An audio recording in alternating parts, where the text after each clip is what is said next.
नमस्कार विद्यार्थी मित्रांनो, एमपीएससी विजाड या आपल्या यूट्यूब चॅनलवर आपल्या सर्व विद्यार्थी मित्र मैत्रिणींचे मी मनपूर्वक स्वागत करतो। मित्र हो, आपण स्वस्थ असाल, मस्त असाल आणि आपला अभ्यास पूर्ण ताकदीने चालू असेल ही अपेक्षा करतो। एमपीएससी कंबाईन पूर्व परीक्षा 2024 साठी अर्थशास्त्र घटक प्रश्न उत्तर स्वरूपामध्ये समजून घेण्यासाठी जी काही सिरीज आपण सुरू केलेली आहे, या सिरीज मधला हा 6वा भाग घेऊन मी आज तुमच्या समोर उभा आहे। तर चला मित्रहो, आपण लेक्चरला सुरुवात करूया। बघा प्रश्न काय आहे, पहिला प्रश्न काय आहे, विधान बघा, अ स्टेटमेंट, ब स्टेटमेंट आणि क स्टेटमेंट। अ स्टेटमेंट, कांडला सेज भारतातील पहिला ईपीझेड होता। कांडला सेजला इंडियन ग्रीन बिल्डिंग काउन्सिलने प्लॅटिनम रेटिंग दिलेले आहे। आणि क स्टेटमेंट आहे, असे रेटिंग प्राप्त करणारा कांडला हा देशातील पहिला हरित क्षेत्र ठरले आहे। तर पर्याय क्रमांक 3 हे या प्रश्नाचं उत्तर अचूक उत्तर आहे। बघा अ, ब आणि क हे तीनही स्टेटमेंट बरोबर आहे। बघा कांडला सेज भारतातील पहिला ईपीझेड होता, म्हणजेच काय तर एक्सपोर्ट प्रोसेसिंग झोन होता। 1965 ला अशा पद्धतीने आपण काय केलेलं होतं, ईपीझेड स्थापन केला होता। आणि अलीकडे जर आपण बघितलं तर एकूण 8 ईपीझेड भारतामध्ये स्थापन करण्यात आले होते। त्यापैकी कांडला हा पहिला ईपीझेड होता, तो 1965 ला स्थापन करण्यात आला होता। आणि कांडला हे जे क्षेत्र आहे हे कुठल्या राज्यामध्ये आहे तर गुजरात राज्यामध्ये आहे, हे सुद्धा आपण लक्षात असू द्या। अलीकडे आपण जे काही 8 ईपीझेड होते त्यांना आपण सेजचा दर्जा दिलेला आहे आणि त्याला सेज म्हणून संबोधलं जातं। म्हणून आता सर्व आपल्या भारतामध्ये जे आहेत ते सेज किंवा स्पेशल इकॉनॉमिक झोन क्षेत्र आहेत आणि म्हणून कांडला सेजला भारतातील पहिला ईपीझेड होता। बरोबर, कांडला सेजला इंडियन ग्रीन बिल्डिंग काउन्सिलने प्लॅटिनम रेटिंग दिले आहे, हे विधान सुद्धा बरोबर आहे। आणि असे रेटिंग प्राप्त करणारा कांडला हा जो काही सेज आहे हा भारतातील पहिला सेज आहे। हे तीनही स्टेटमेंट बरोबर आहेत।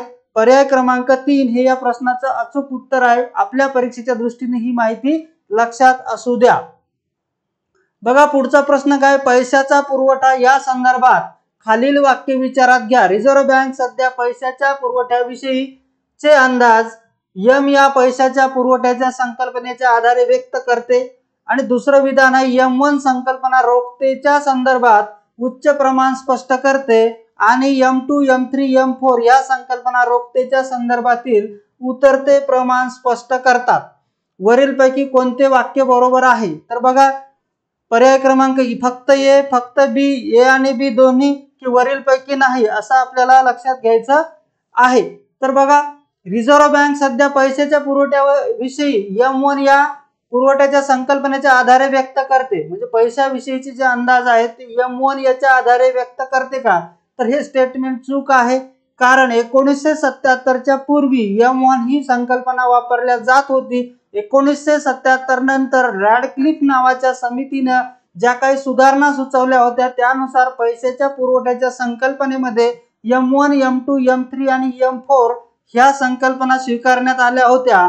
पुढे 1997-98 ला डॉक्टर YV रेड्डी जो काही आयोग होता किंवा जे काही कार्यगट होता, या कार्यगटाने ज्या काही सुधारणा सुचवल्या त्याच्यानुसार अलीकडे किंवा 1997-98 नंतर आरबीआयनं M0, M1, M2 आणि M3 अशा पैशाच्या पुरवठ्याच्या संकल्पना स्वीकारलेल्या आहेत। म्हणून M1 फक्त M1 पैशाच्या पुरवठ्याची संकल्पना आता कालबाह्य झालेली आहे किंवा आरबीआय त्याच्या आधारे पुरवठ्याची संकल्पना किंवा पुरवठ्याचा जो काही अंदाज आहे तो घेत नाही। म्हणून विधान क्रमांक 1 हे काय आहे, चूक आहे। दुसरं जर आपण बघितलं तर M1 संकल्पना रोखतेच्या संदर्भामध्ये उच्च प्रमाण स्पष्ट करते आणि M2, M3, M4 ह्या संकल्पना रोखतेच्या संदर्भात उतरते प्रमाण स्पष्ट करतात। तर हे विधान बरोबर आहे। कारण M1 म्हणजे काय तर लोकांकडे असलेल्या चलनी नोटा व नाणी त्यासोबत लोकांची जी काही मागणी ठेव असते आणि आरबीआयच्या इतर ठेवी याचा समावेश M1 मध्ये होतो।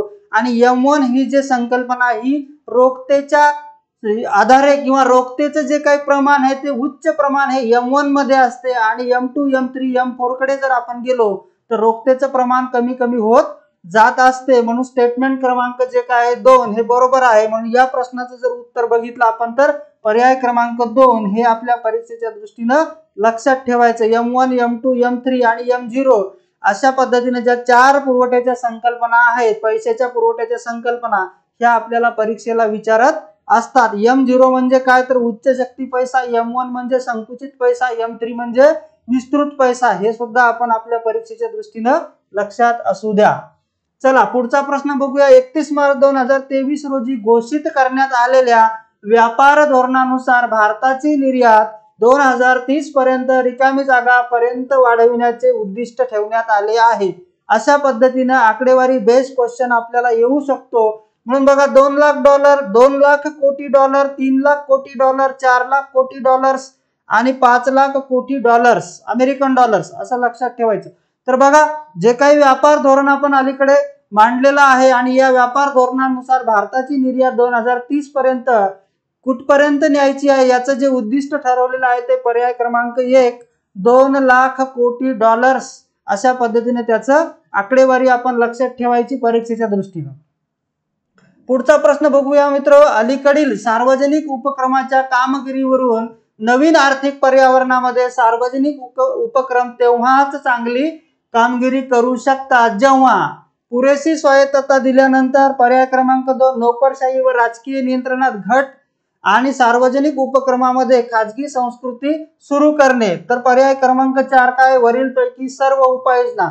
तर सार्वजनिक उपक्रम जेव्हा चांगली कामगिरी करू शकतात, म्हणजेच आपण सुरुवातीच्या कालखंडामध्ये मिश्र अर्थव्यवस्था स्वीकारली होती। मिश्र अर्थव्यवस्थेमध्ये सार्वजनिक क्षेत्र आणि खाजगी क्षेत्राचं सह अस्तित्व होतं आणि मोठ्या प्रमाणात सुरुवातीच्या कालखंडामध्ये शासनाद्वारे मोठे मोठे सार्वजनिक उद्योग सुरू करण्यात आले होते। परंतु अलीकडच्या काळामध्ये 1991 नंतर आपण LPGचं धोरण स्वीकारलं आणि LPGच्या धोरणानुसार खाजगीकरणाला सुरुवात केली आणि जे काही मोठे मोठे सार्वजनिक उद्योग होते ते हळूहळू आपण टप्प्याटप्प्याने त्यामध्ये निर्गुंतवणूक घडवून आणलेली आहे। परंतु काही उद्योग आजही सार्वजनिक क्षेत्रामध्ये काम करतात। मग अलीकडची जे सार्वजनिक उपक्रमाची जी काही कामगिरी आहे त्यावरून जर सार्वजनिक उपक्रम चांगली कामगिरी करायची असेल तर नेमकं काय असेल, तर बघा पुरेशी स्वायत्तता दिली पाहिजे, त्यानंतर नोकरशाही आणि राजकीय नियंत्रणामध्ये घट झाली पाहिजे आणि सार्वजनिक उपक्रमामध्ये खाजगी संस्कृती म्हणजे खाजगी उद्योग व्यवसायामध्ये ज्या पद्धतीने उद्योग व्यवसाय किंवा जे काही वर्तन केलं जातं किंवा जे कल्चर डेव्हलप आहे, खाजगी उद्योगामध्ये नफ्याचं उद्दिष्ट ठेवून अधिकाधिक कार्यक्षमता कशी वाढवता येईल या दृष्टीने खाजगी उद्योग व्यवसायाच्या संस्कृतीमध्ये महत्त्व दिले जाते। म्हणून सार्वजनिक उपक्रमामध्ये खाजगी संस्कृती सुरू करणे, तर हे तिन्ही उपाय महत्त्वाचे आहेत। म्हणून वरील सर्व उपाययोजना असं पर्याय क्रमांक 4 हे या प्रश्नाचं अचूक उत्तर आपल्याला सांगता येईल। हे आपण परीक्षेच्या दृष्टीने लक्षात ठेवायचं। पुढचा प्रश्न बघा। शक्तिकांत दास जे की RBIचे गव्हर्नर आहेत, सुरुवातीला ते 3 वर्ष गव्हर्नर होते, नंतर परत पुढच्या 3 वर्षाच्या कालावधीसाठी शक्तिकांत दास यांना काय केलेलं आहे, RBIचा गव्हर्नर म्हणून गव्हर्नमेंटने कंटिन्यू केलेला आहे। तर बघा शक्तिकांत दास यांना international economic research general central बँकिंगने 2023 या वर्षाचा गव्हर्नर ऑफ द इयर हा पुरस्कार दिलेला आहे। हा पुरस्कार मिळवणारे शक्तिकांत दास हे कितवे गव्हर्नर आहेत किंवा कितव्या क्रमांकाचे गव्हर्नर, तर बघा पहिल्यांदा भेटला, दुसऱ्यांदा भेटला, तिसऱ्यांदा भेटला। तर बघा यापूर्वी जर आपण बघितलं या प्रश्नाचं अचूक उत्तर पर्याय क्रमांक 2 दुसरे RBIचे गव्हर्नर आहेत की ज्यांना गव्हर्नर ऑफ द इयर्स हा पुरस्कार मिळालेला आहे। यापूर्वी 2015 मध्ये रघुराम राजन यांना हा पुरस्कार मिळाला होता। हे सुद्धा आपण परीक्षेच्या दृष्टीने लक्षात ठेवायचं। अशा पद्धतीने करंट बेस्ड क्वेश्चन आपल्याला परीक्षेला रिफ्लेक्ट होताना दिसू शकतो। पुढचा प्रश्न बघा मित्र, खालील विधाने विचारात घ्या। 1 जानेवारी 1995 रोजी जागतिक व्यापार संघटनेची स्थापना झाली। स्टेटमेंट पहिलं बरोबर आहे। जागतिक व्यापार संघटनेचा उद्देश आंतरराष्ट्रीय व्यापारातील बंधने किंवा अडथळे दूर करणे हे आहे। दुसरं विधान सुद्धा बरोबर आहे। आणि भारत हा जागतिक व्यापार संघटनेचा संस्थापक सदस्यापैकी एक आहे, तर हे सुद्धा विधान बरोबर आहे। काय विचारलं आपल्याला, असत्य विधान कोणते आहे, तर यापैकी नाही, कारण सगळे विधान काय आहेत, सत्य आहेत। WTO बद्दल आपल्याला बरीच माहिती असेल। WTO ची स्थापना ही 1 जानेवारी 1995 ला झाली। भारत हा संस्थापक देश आहे आणि WTO म्हणजे वर्ल्ड ट्रेड ऑर्गनायझेशन, जागतिक स्तरावर जो काही व्यापार चालतो या व्यापारामधील जे काही अडथळे आहेत हे अडथळे दूर करण्याच्या उद्देशाने WTO ची स्थापना झालेली आहे, हे सुद्धा परीक्षेच्या दृष्टीने लक्षात असू द्या. पुढचा प्रश्न बघा, जय जवान जय किसान जय विज्ञान व जय अनुसंधान हा नारा कोणी दिला आहे? बघा, जय जवान जय किसान म्हटलं तर आपल्याला भूतपूर्व पंतप्रधान लाल बहादूर शास्त्री यांची आठवण होते.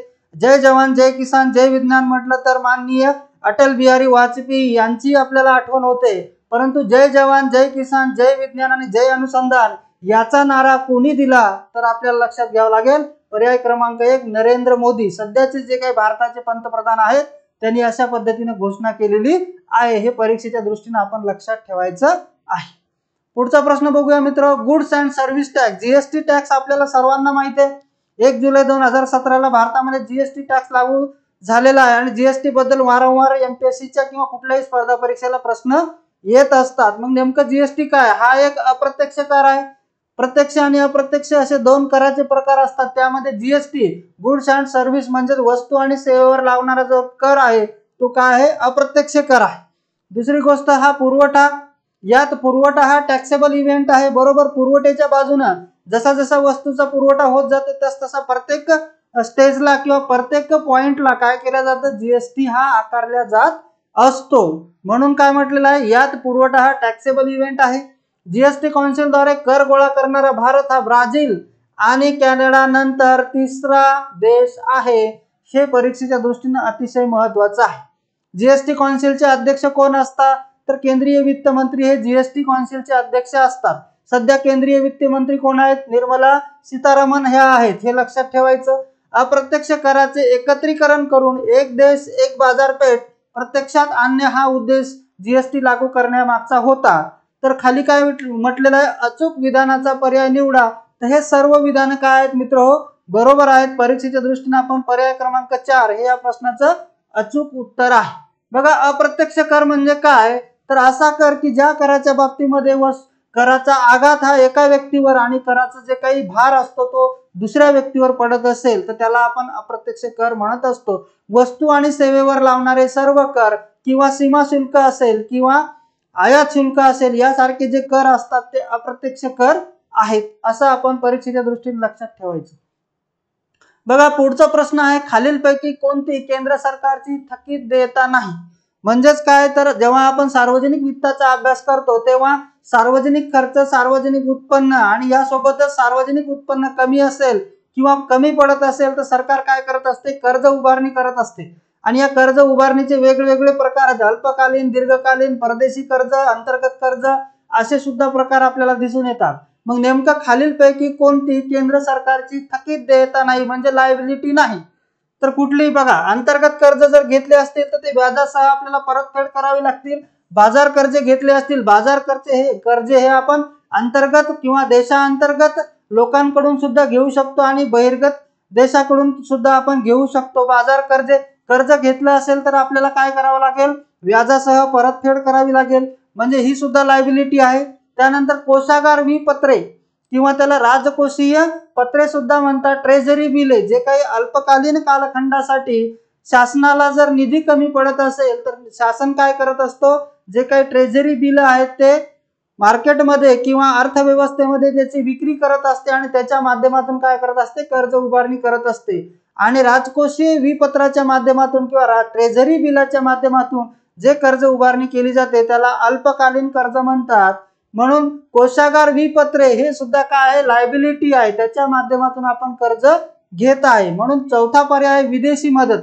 जर आपल्याला कोणी मदत दिली असेल तर ती आपल्याला परत करायची गरज नसते किंवा आवश्यकता नसते. म्हणून केंद्र सरकारची थकीत देयता कोणती नाही तर विदेशी मदत. त्यालाच आपण विदेशी अनुदान किंवा विदेशी मदत जी होत असते त्या पद्धतीने आपण हे लक्षात ठेवायचं. पर्याय क्रमांक 4 हे या प्रश्नाचं अचूक उत्तर आहे. पुढचा प्रश्न बघूया, सुखमय चक्रवर्ती समितीच्या शिफारशीनुसार वास्तव तुटीच्या संकल्पनेचे योग्य अर्थबोधन करण्यासाठी खालीलपैकी कोणती संकल्पना योग्य आहे? महसुली तूट, राजकोषीय तूट, प्राथमिक तूट, वरीलपैकी कोणतीही नाही. जेव्हा आपण बजेटचा अभ्यास करतो तेव्हा आपल्याला वेगवेगळे बजेटचे प्रकार आणि वेगवेगळ्या तुटीच्या संकल्पना सुद्धा अभ्यासायच्या असतात. मग जर वास्तविक आपल्याला तुटीची संकल्पनेचं अर्थबोधन व्हायचं असेल म्हणजे नेमकं उत्पन्नापेक्षा खर्च जास्त असेल तर अर्थसंकल्पामध्ये आपल्याला तूट दिसून येते, आणि ही तूट नेमकी कशा पद्धतीने वास्तव आपल्याला दर्शन किंवा वास्तव आपल्याला त्या गोष्टीचं माहिती देईल यासाठी कुठली तूट महत्वाची आहे, कोणत्या कमिटीनुसार, सुकुमार चक्रवर्ती या कमिटीनुसार. तर पर्याय क्रमांक 2 हे या प्रश्नाचं अचूक उत्तर आहे, हे आपण लक्षात ठेवायचं. महसुली तूट म्हणजे महसुली जमेपेक्षा महसुली खर्च जास्त असणे. प्राथमिक तूट म्हणजे राजकोषीय तुटीमधून आपण जर व्याज वजा केलं तर त्याला आपण काय म्हणत असतो, प्राथमिक तूट म्हणत असतो. अशा पद्धतीने हे वेगवेगळ्या तुटीच्या संकल्पना आहेत, यावर सुद्धा आपण डिटेल लेक्चर घेऊन येणार आहे. पुढचं बघा, स्टेटमेंट आहे क्षेत्रीय ग्रामीण बँक आहे सार्वजनिक क्षेत्रातील बँकेकडून पुरस्कृत केल्या जातात. आणि बी स्टेटमेंट आहे एम नरसिंहम हे ग्रामीण बँक विषयक कार्यगटाचे प्रमुख होते. तर हे दोन्ही स्टेटमेंट काय आहेत मित्र, बरोबर आहे. प्रादेशिक ग्रामीण बँकांना पुरस्कृत करण्याचं काम ह्या सार्वजनिक क्षेत्रातील बँका करत असतात, आणि ग्रामीण बँक विषयक जो काही कार्यगट होता त्याचे जे अध्यक्ष किंवा प्रमुख होते ते एम नरसिंहम होते. एम नरसिंहम यांच्या अध्यक्षतेखाली 1991-92 ला आणि 1997 सुद्धा बँकिंग क्षेत्रामध्ये सुधारणा घडून आणण्यासाठी समिती स्थापन करण्यात आली होती, हे सुद्धा आपण लक्षात ठेवायचं आहे. पुढच्या प्रश्नाकडे जाऊ. भांडवली खात्यावरील परिवर्तनीयतेबाबतची समिती यांच्या अध्यक्षतेखाली स्थापन करण्यात आली होती. मग कोणती समिती होती बघा, doctor C Rangarajan, M Narasimham, Y V Reddy समिती आणि एस तारापोर. तर बघा पर्याय क्रमांक 4 हे या प्रश्नाचं अचूक उत्तर आहे. या समितीवर वारंवार आयोगाने प्रश्न विचारलेले भांडवली खाते जेव्हा आपण आयात निर्यात करत असतो किंवा जो काही आपण व्यवहार तोल असतो, या व्यवहार तोलामध्ये 2 प्रकारचे खाते असतात. एक असते चालू खातं आणि दुसरं असते भांडवली खातं. तर भांडवली खात्यावर परिवर्तनीयशीलता किंवा रुपयाच्या आणि विदेशी चलन याच्यामध्ये जे काही विनिमय असतो, हा विनिमय परिवर्तनशीलतेच्या बाबतीमध्ये कुठल्या समितीने शिफारशी केल्या होत्या, तर एस तारापोर नावाची समिती होती, हे आपण लक्षात ठेवायचं आहे. डॉक्टर सी रंगराजन वेगवेगळ्या समितीचे अध्यक्ष होते. यांच्या अध्यक्षतेखाली निर्गुंतवणूक समिती स्थापन करण्यात आली होती. त्याच्यानंतर सी रंगराजन दारिद्र्याचा मोजमाप करण्यासाठी कार्यगटाचे अध्यक्ष सुद्धा होते, आणि सी रंगराजन हे 12व्या वित्त आयोगाचे अध्यक्ष सुद्धा होते. तर लक्षात ठेवायचं, एम नरसिंहम हे बँकिंग क्षेत्राशी संबंधित ज्या काही सुधारणा झाल्या त्या बँकिंग सुधारणा संबंधीच्या समितीचे अध्यक्ष होते. डॉक्टर वाय व्ही रेड्डी हे काय होते, पैशाच्या पुरवठ्याच्या बाबतीमध्ये सुधारणा किंवा संकल्पना मांडण्याच्या बाबतीमध्ये एक कार्यगट स्थापन करण्यात आला होता 1997-98 ला. त्याचे सुद्धा हे काय होते, प्रमुख होते. आणि अलीकडे 14व्या वित्त आयोगाचे अध्यक्ष म्हणून सुद्धा डॉक्टर वाय व्ही रेड्डी यांचं नाव घेता येईल. तर हे परीक्षेच्या दृष्टीनं लक्षात ठेवायचं आहे. पुढचा प्रश्न बघूया. लोकसंख्या संक्रमण सिद्धांतानुसार खालील विधाने विचारात घ्या. लोकसंख्या संक्रमण सिद्धांत हा आयोगाकडून वारंवार परीक्षेला विचारला जातो. मग पहिल्या अवस्थेमध्ये अर्थव्यवस्था प्राचीन आणि मागासलेली असते. दुसऱ्या अवस्थेमध्ये लोकसंख्येची वृद्धी जलद होते, आणि तिसऱ्या अवस्थेत शहरीकरण आणि औद्योगिकरण जलद होते. आणि चौथं स्टेटमेंट होतं 1921 नंतर भारताने दुसऱ्या अवस्थेमध्ये प्रवेश केला. लोकसंख्या संक्रमण सिद्धांतानुसार 3 स्टेज सांगितलेल्या, पहिली अवस्था, दुसरी अवस्था, तिसरी अवस्था. पहिल्या अवस्थेमध्ये जन्मदर आणि मृत्यूदर जास्त असल्यामुळे लोकसंख्या ही वाढत नाही, परंतु दुसऱ्या अवस्थेमध्ये नेमकं काय होते की मृत्यूदर हा कमी होतो, कारण आरोग्यविषयक सुविधा ह्या वाढलेल्या असतात, त्यामुळे मृत्यूदर कमी होतो, परंतु जन्मदर हा उच्च असतो. म्हणून दुसऱ्या लोकसंख्या संक्रमण सिद्धांताच्या दुसऱ्या अवस्थेमध्ये आपल्याला लोकसंख्येमध्ये जलद वाढ झालेली दिसून येते. आणि तिसऱ्या अवस्थेमध्ये नेमकं अर्थव्यवस्था विकसित होते, त्यासोबतच जन्मदर आणि मृत्यूदर हे दोन्हीही कमी झालेले असतात. म्हणून तिसऱ्या अवस्थेमध्ये लोकसंख्या स्थिरीकरणाकडे जात असते, आणि तिसरी अवस्था ही विकासाची अवस्था असते. या अवस्थेमध्ये काय होते, अर्थव्यवस्थेचा विकास घडून येतो. म्हणून आणि चौथं स्टेटमेंट बघा, 1921 नंतर भारताने दुसऱ्या अवस्थेमध्ये प्रवेश केला. तर हे चारही विधानं परीक्षेच्या दृष्टीनं बरोबर आहेत, या प्रश्नाच्या दृष्टीनं बरोबर आहेत. म्हणून आपल्याला खालीलपैकी कोणते विधान बरोबर आहेत, तर वरीलपैकी सर्व हा आपल्याला पर्याय निवडता येईल. चला पुढच्या प्रश्नाकडे जाऊया मित्रांनो. आपल्याला व्हिडिओ आवडत असेल नक्कीच व्हिडिओला लाईक करा, शेअर करा आणि आपलं YouTube चॅनल सबस्क्राईब करा मित्र. पुढचा प्रश्न बघूया मित्र. स्थूल देशांतर्गत उत्पादन जीडीपी याचा अर्थ काय? आता प्रश्नामध्ये दिलं जीडीपी याचा अर्थ काय, तर बघा जीडीपी म्हणजे जीएनपी होईल का आणि जीडीपी म्हणजे एनएनपी होईल का? नाही होणार. ग्रॉस डोमेस्टिक प्रोडक्ट आणि ग्रॉस नॅशनल प्रोडक्ट आणि नेट नॅशनल प्रोडक्ट ह्या तिन्ही संकल्पना स्वतंत्र आहेत, म्हणून जीडीपी म्हणजे जीएनपी किंवा एनएनपी असं आपल्याला म्हणता येणार नाही. त्याच्यानंतर सी स्टेटमेंट काय? एका देशाच्या सीमेत उत्पादित झालेल्या वस्तू व सेवा. तर जीडीपीचा अर्थ काय असतो? अर्थव्यवस्थेच्या अंतर्गत किंवा देशाच्या सीमेच्या आतमध्ये ज्या काही वस्तू आणि सेवा उत्पादित होत असतात या वस्तू आणि सेवेचं बाजार किमतीनुसार जर आपण मापन केलं तर त्याला आपण त्या देशाचा किंवा त्या अर्थव्यवस्थेचा काय म्हणत असतो? जीडीपी म्हणत असतो. ग्रॉस डोमेस्टिक प्रोडक्ट अशा पद्धतीने आपण ती संकल्पना वापरत असतो. म्हणून पर्याय जर बघितला आपण तर सी स्टेटमेंट बरोबर आहे. आणि जीडीपी म्हणजे सरकारी उत्पन्न, तर सरकारी उत्पन्न म्हणजे जीडीपी होत नाही. संपूर्ण अर्थव्यवस्थेमध्ये देशाच्या सीमेच्या आतमध्ये ज्या काही वस्तू विशिष्ट कालखंडामध्ये तयार होतात त्या वस्तू आणि सेवेचं बाजार किमतीनुसार केलेलं मापन म्हणजे जीडीपी असं आपल्याला लक्षात ठेवायचं आहे. म्हणून खाली काय दिलंय? वरीलपैकी कोणते विधाने बरोबर आहे? तर फक्त विधान सी आपलं बरोबर आहे, म्हणून पर्याय क्रमांक 3 हे या प्रश्नाचं अचूक उत्तर आहे.